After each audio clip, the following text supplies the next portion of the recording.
Lead India के इस नए वीडियो में आपका बहुत बहुत स्वागत है। दोस्तों, इस चैनल पे कई वीडियोस हम लेकर के आते हैं जो लॉ के बारे में, कॉन्स्टिट्यूशन के बारे में, संविधान के बारे में बताते हैं। और इस वीडियो में मैं आपको बताऊंगा कि क्या लव मैरिज करने के लिए पेरेंटल कंसेंट लेना क्या ज़रूरी है, क्या ये मैंडेटरी हो भी सकता है। आप सुन के चौंक गए होंगे कि लव मैरिज और पेरेंटल कंसेंट मैंडेटरी अगर हो जाए तो फिर वो लव मैरिज रहेगा कैसे और किस तरीके से उसको लव मैरिज कहा जा सकता है। बट ये मैं कोई हवाई बात नहीं कह रहा हूँ, इसके बारे में बहुत रिसर्च के साथ में मैं आपको इस वीडियो के बारे में, इस विषय पर बात करूँगा। देखिए, सबसे पहली बात तो यह है कि मैं हूँ एक बहुत ही इंटरेस्टिंग जगह पे, आपको इस जगह के बारे में भी बताऊंगा और साथ साथ वीडियो के बारे में भी बताऊंगा, जो ये टॉपिक है उसके बारे में भी बताऊंगा। तो एक साथ दो काम होंगे, टॉपिक के बारे में भी आपको नॉलेज मिलेगा, एज़ वेल एज़ आपको यह भी पता चलेगा, कुछ ऐतिहासिक फैक्ट्स और अच्छी चीज़ें भी मालूम चलेंगी। देखिए, सबसे पहली बात तो ये है कि पेरेंटल कंसेंट की अगर बात किया जाए तो लव मैरिज में पेरेंटल कंसेंट का होना बहुत ही अपने आप में चौंकाने वाली बात है। अच्छा, इसके लिए दलील क्या दी गई है, पहले मैं दलील आपको बताता हूँ। वो ये कहते हैं, जो लव मैरिज के में पेरेंटल कंसेंट की बात करते हैं, वो ये कहते हैं कि अगर पेरेंट्स की सहमति से अगर आप लव मैरिज करोगे तो 50% क्राइम नीचे जा सकता है, 50% क्राइम नीचे जा सकता है। दूसरी बात ये कहते हैं कि लड़कियों के साथ जो लड़के खिलवाड़ करते हैं वो खिलवाड़ नहीं कर पाएंगे। तीसरी बात ये कहते हैं कि अगर आप पेरेंटल कंसेंट के बगैर मैरिजेज़ परफॉर्म कराते हो तो ये शादियां चल नहीं पाती हैं। चौथी बात दलील दी जाती है कि अगर पेरेंटल कंसेंट के बगैर शादी होती है तो लड़कियों की सफरिंग्स बहुत होती है, लड़कियां वनरेबल होती हैं और उनके साथ बहुत सारी दिक्कतें होने की संभावना है। और ये कौन कह रहे हैं? ये कह रहे हैं गुजरात में बीजेपी के एमएलए हैं। बीजेपी के एमएलए ने, जो फतेह सिंह चौहान हैं, इन्होंने 2023 में विधानसभा में कहा था। जब उन्होंने ये अपने भाषण में ये सारी बातें कहीं, उसके बाद से मुख्यमंत्री जो भूपेश पटेल थे, उन्होंने भी इस बात को अपहोल्ड किया और उन्होंने कहा कि हम ये एक्सप्लोर करने की कोशिश कर रहे हैं कि क्या लव मैरिज करने के लिए पेरेंटल कंसेंट को मैंडेटरी किया जा सकता है या नहीं किया जा सकता है। मैं आपको बताऊं कि चलिए पेरेंटल कंसेंट के ऊपर बात करेंगे। इसके पहले मैं आपको थोड़ा कुछ व्यूज़ दिखा देता हूं।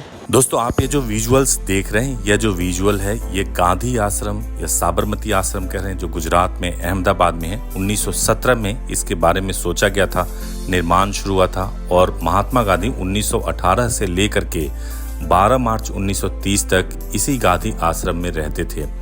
12 मार्च 1930 को महात्मा गांधी ने नमक कानून को तोड़ा था और तब कहा था कि जब तक देश आज़ाद नहीं हो जाता तब तक मैं वापस अपने आश्रम में नहीं आऊँगा। और उसके बाद की चीज़ें आप जानते हैं और उसके बाद किस तरीके से जो आज़ादी की लड़ाई थी वो लड़ी गई थी। मैं आपको यह भी बताना चाहता हूं कि अपने इस टॉपिक के साथ साथ मैं आपको कुछ विजुअल्स दिखाऊंगा जिसमें आपको मज़ा आएगा, और एक अलग से भी वीडियो मैं आपको दिखाऊंगा जो केवल गांधी आश्रम के ऊपर होगा, जो आने वाले समय में, आने वाले वीडियोज़ में आप देख पाएंगे और ज़रूर आपको उसका भी आप लुत्फ़ और मज़ा उठा पाएंगे। ये आप कुछ व्यू देख लीजिए और इस व्यू के साथ मैं आपको एक खूबसूरत कोटेशन जो मेरे को बहुत अच्छा लगा और बहुत कन्विंसिंग भी लगा, मैं उस कोटेशन को पहले दिखाऊंगा, फिर मैं पेरेंटल कंसेंट पे आऊँगा और वो भी मैं आपको बताऊंगा। और ये कोटेशन है, अगर खून बहाना ही है तो वह अपना ही हो, आओ बिना किसी हत्या किए हम शांति और साहस से मरें।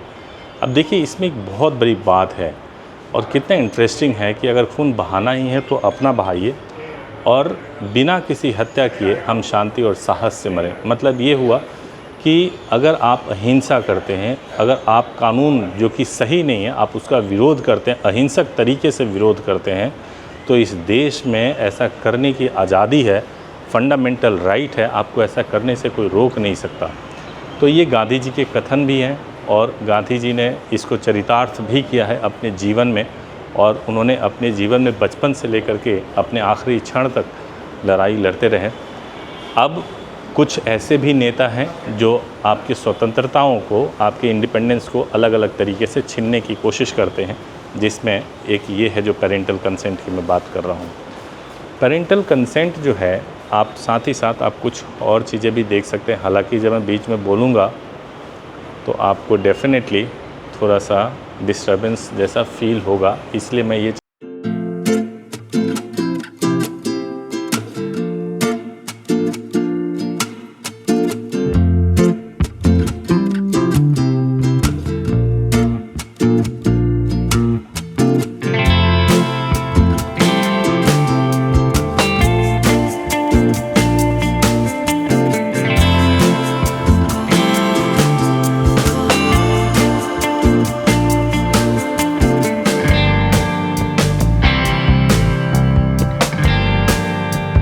पे बात करूँ उसके पहले मैं आपको एक टाइमलाइन दिखाता हूँ, ये बहुत ज़रूरी है।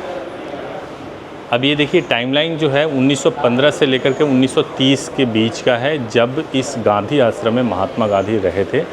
सबसे पहले 1915 11 सितंबर फर्स्ट हरिजन फैमिली ऑफ दादा भाई एंड दानी बहन एंड लक्ष्मी ज्वाइंड द आश्रम, ये लोग आए थे 1915 और 16 के बीच की बात है, जिसमें performed house entering ceremony new house, जिसको कोचरब आश्रम कहते थे, कोचरब आश्रम तब कहा जाता था।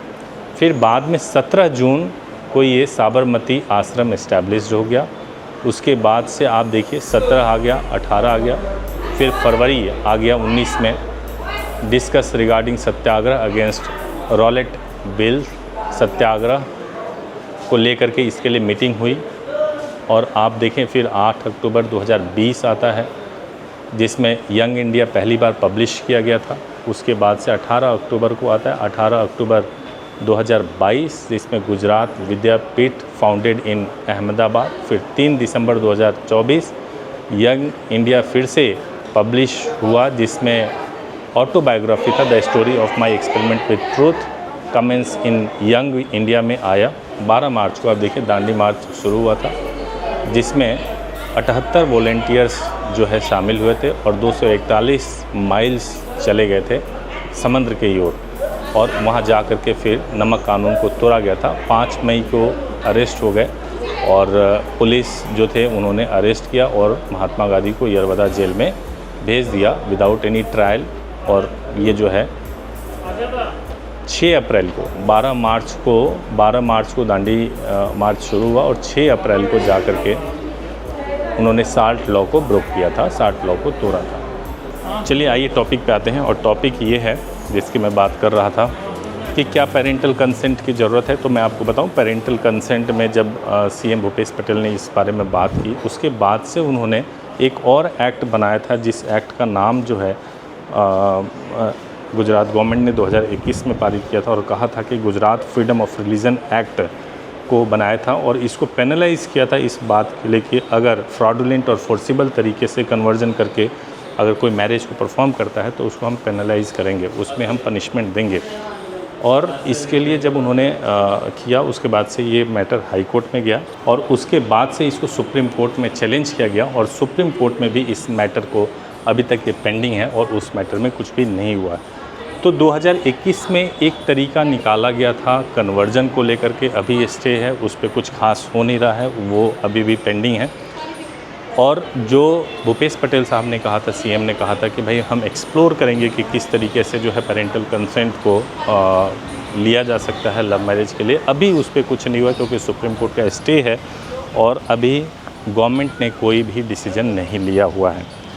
तो अब मुझे ये बताइए कि अगर लव मैरिज करना हो और पेरेंटल कंसेंट लेना हो, और गुजरात जैसे स्टेट में जहाँ पे इतना बड़ा आंदोलन हुआ, स्वतंत्रता के लिए आंदोलन हुआ, फ्रीडम के लिए आंदोलन हुआ, वहाँ पे अगर लव मैरिज करने वालों पे एक प्रतिबंध लगा दिया जाए कि वो अपने तरीके से, उनको आज़ादी नहीं है कि वो अपने फैसले कर सके, तो फिर ये बहुत ही दुर्भाग्यपूर्ण होगा। लेकिन आज के डेट में लव मैरिज करने के लिए अगर आप बालिग हैं, आपके पास डॉक्यूमेंट सफिशिएंट है, तो वो काफ़ी है। कोई भी 2 विटनेस होने चाहिए, आप लव मैरिज कर सकते हैं। पेरेंट्स के कंसेंट की कोई ज़रूरत नहीं है, बिना पेरेंट्स कंसेंट के भी आप लव मैरिज कर सकते हैं और इसके लिए आपको कोई रोक नहीं लगा सकता है। उम्मीद है कि आपको वीडियो पसंद आया होगा। अगर पसंद आया होगा तो आप ज़रूर इसको लाइक कीजिएगा, चैनल को सब्सक्राइब कीजिएगा और अपना फीडबैक भी ज़रूर शेयर कीजिएगा। Thank you so much for watching this video. Thank you so much.